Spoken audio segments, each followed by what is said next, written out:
This channel does not promote any violent, harmful, or illegal activities. All content provided by this channel is meant for an educational purpose only. হালি শহরে গিয়ে চোর slogan শুনলেন মমতা বন্দ্যোপাধ্যায়।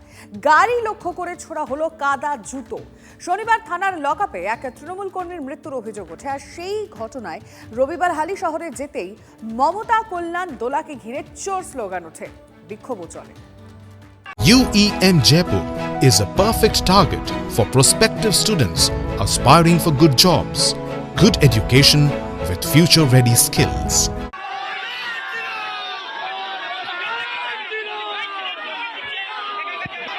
এবার হালি শহরে বিক্ষোভের মুখে মমতা বন্দ্যোপাধ্যায়। শুনতে হলো চোর স্লোগান, গাড়ি লক্ষ্য করে ছোড়া হলো কাদা জুতো। বিক্ষোভের মধ্যে মৃতের বাড়িতে যান মমতা বন্দ্যোপাধ্যায়।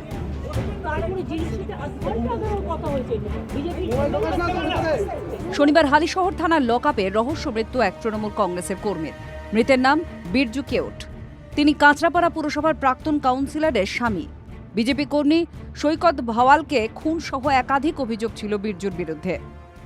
পুরো ব্লিডিং হয়েছে এবং তিনি মারা যান।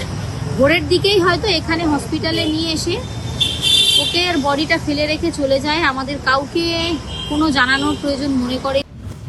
ঘটনার পর শনিবারই অভিষেক বন্দ্যোপাধ্যায় সোশ্যাল মিডিয়ার পোস্টে লেখেন, এফআইআর এর নামই ছিল না বীরজুর, তবুও তাকে গ্রেপ্তার করা হয়। শনিবার সরব অভিষেক, আর রবিবারই মমতা বন্দ্যোপাধ্যায়ের সঙ্গে মৃতের বাড়িতে দোলা কল্যাণরা। এটা এমএলএ নিজে এসে ভয় দেখিয়ে গেল। এটা কমপ্লিটলি কাস্টোডিয়াল দেন এবং কাস্টোডিয়াল যখন হয় তখন তার বিচার হবে। বীজপুরের বিধায়ক সুদীপ্ত ঘোষের বিরুদ্ধে মৃতের পরিবারকে ভয় দেখানোর অভিযোগ তৃণমূলের।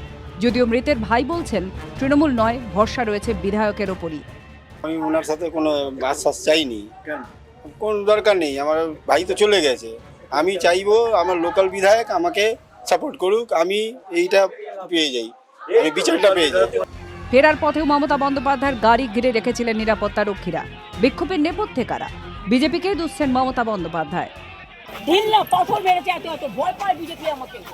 আমি বেরোবই, আমাকে আটকানো যাবে না, এটা আমার গণতান্ত্রিক অধিকার। কিসের জন্য ভয় পাচ্ছে আপনাকে? কিসের জন্য ভয় পাচ্ছে? তার কারণে ওদের মুখোশ খুলে যাবে। প্রাক্তন মুখ্যমন্ত্রীর নিশানায় বিজেপি, জবাব দিতে দেরি করেননি পরিবহন মন্ত্রীও। মমতা ব্যানার্জি তো শকুনের মতন এখন ডেড বডি খুঁজে বেড়াচ্ছে। যদি কোনো এরকম ঘটনা হয়ে থাকে নিশ্চয়ই তার শাস্তি হবে। বড় বড় পাথর দিয়ে মেরেছে এবং আজকে মমতা বন্দ্যোপাধ্যায়কে ওদের হত্যা করার উদ্দেশ্য ছিল। টার্গেটটাই ছিল মমতা বন্দ্যোপাধ্যায়কে কিভাবে শেষ করে দেওয়া যায়। বিস্ফোরক অভিযোগ কল্যাণ বন্দ্যোপাধ্যায়ের। তবে শ্রমিক বাবুর স্পষ্ট কথা, এই ঘটনার পেছনে বিজেপি নেই। देखिए, ममता बनर्जी के गाड़ी के ऊपर कीचड़ फेंकना, पत्थर फेंकना, चप्पल फेंकने का साथ दूर दूर तक भारतीय जनता पार्टी का कोई संपर्क नहीं है। বাস্তবটা হচ্ছে আপনার কোনো বিজেপির কর্মীর প্রতি কোনো কন্ট্রোল নেই।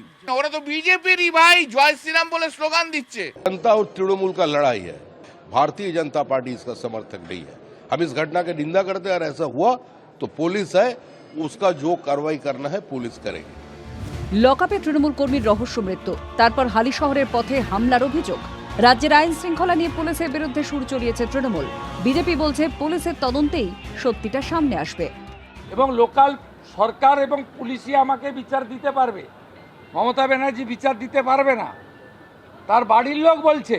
আর আপনি ওখানে ছুটির দিন একজন লয়ারকে সঙ্গে নিয়ে রাজনীতি করতে গেছেন আর এত চুরি করেছেন, চোর তো শুনতেই হবে।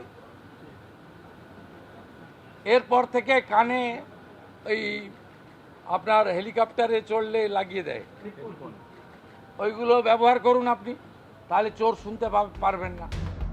Bureau report, TV9 Bangla.